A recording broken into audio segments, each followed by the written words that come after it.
Bharatiya Janata party का सदस्य बनने के लिए 8800002024 पर मिस्ड कॉल करें। निवेदक भारतीय जनता पार्टी बिहार।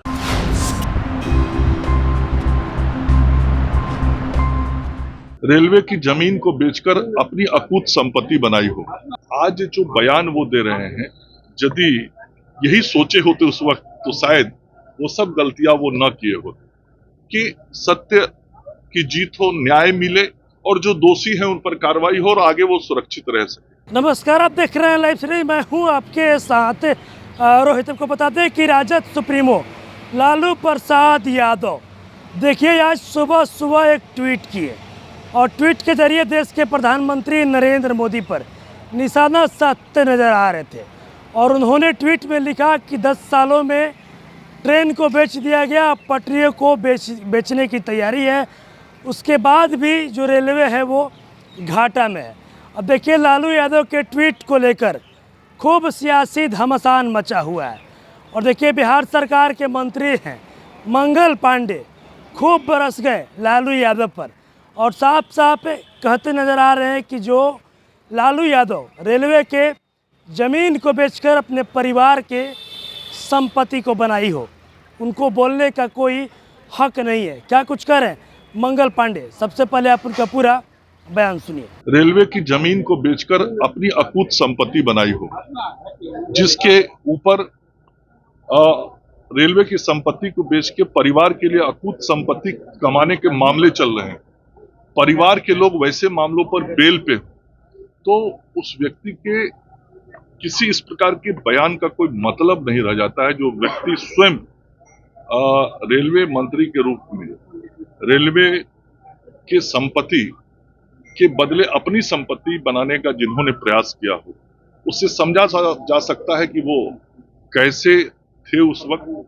और आज जो बयान वो दे रहे हैं, यदि यही सोचे होते उस वक्त तो शायद वो सब गलतियां वो न किए होते। बंगाल में फिर जूनियर डॉक्टर अमरन अनशन बंगाल की जो सरकार है और वहां की जो मुख्यमंत्री हैं सुश्री ममता बनर्जी जी, वह मानवता को जीवित नहीं रहने देना चाहती, महिलाओं के मान सम्मान को ठीक नहीं रहने देना चाहती, और स्वयं महिला होते हुए भी किस प्रकार से पश्चिम बंगाल में महिलाओं को अपमानित किया जा रहा है, उनके इज्जत आबरू को चोट पहुंचाने की कोशिश हो रही है, ये पूरी दुनिया देख रहा है। लेकिन ममता बनर्जी जी को कोई फर्क नहीं पड़ रहा है। और जो अभी का आरजी कर हॉस्पिटल का मामला हुआ और उसको लेके चिकित्सकों ने, वहां के छात्र छात्राओं ने और संपूर्ण पश्चिम बंगाल के चिकित्सकों ने जो बातें उठाई, जो मांगे रखी, पहले तो ममता बनर्जी की सरकार बात करने को तैयार नहीं थी। जब बात करने को तैयार हुई तो वो डॉक्टरों की बात सुनने को तैयार नहीं है। डॉक्टर भय में है, डॉक्टर और खास करके जो महिला चिकित्सक हैं, और मैं तो कहूंगा संपूर्ण महिला जो पश्चिम बंगाल की है, वो सब भयाक्रांत है, क्योंकि सबको अपनी इज्जत आबरू का डर लगता है।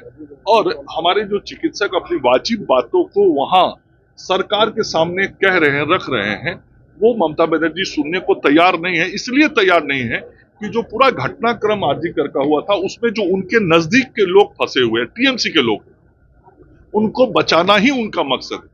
और अब इससे बड़ा बात क्या हो सकता है कि जिस बच्ची की हत्या हुई थी, उसका बिना एफआईआर किए हुए उसके डेड बॉडी को जला दिया गया। तो ये तो सीधा सीधा सबूत को समाप्त करने का सरकारी पहल था। और सरकार के संरक्षण में इतना बड़ा काम ममता जी के नाक के नीचे कलकत्ता में हुआ, तो क्या बिना उनके इशारे के हुआ? सब उनके इशारे पे हुआ। और अभी भी हमारे चिकित्सक यही चाहते हैं पश्चिम बंगाल के, कि सत्य की जीत हो, न्याय मिले और जो दोषी हैं उन पर कार्रवाई हो और आगे वो सुरक्षित रह सके। तो अपनी बातों को वो कह रहे हैं, लेकिन ममता बनर्जी ना तो सत्य को आगे आने देंगी, ना न्याय होने देंगी, ना चिकित्सकों के हित के बारे में कुछ सोचेंगे। तो अभी आपने देखा जो बिहार सरकार के मंत्री हैं मंगल पांडे, देखिए खूब बरस गए लालू यादव पर और साफ साफ कहते नजर आ रहे कि रेलवे के ज़मीन को बेचकर लालू यादव ने अपने परिवार के लिए संपत्ति बनाई है। साथ ही साथ ये भी कहते नजर आ रहे हैं कि उनको बोलने का कोई हक नहीं है। वहीं आपको बता दें कि जिस तरीके से देखिए आज से फिर से जो बंगाल के जूनियर डॉक्टर हैं वो देखिए हड़ताल पर जाने वाले हैं। इसको लेकर भी जो मंत्री हैं मंगल पांडे खूब बोलते नज़र आ रहे हैं और क्या कुछ कह रहे थे अपने तमाम चीज़ें इस वीडियो में देखिए। बस इसी तरह की तमाम खबरों के साथ आप मेरे साथ जुड़े रहें। तब तक के लिए धन्यवाद।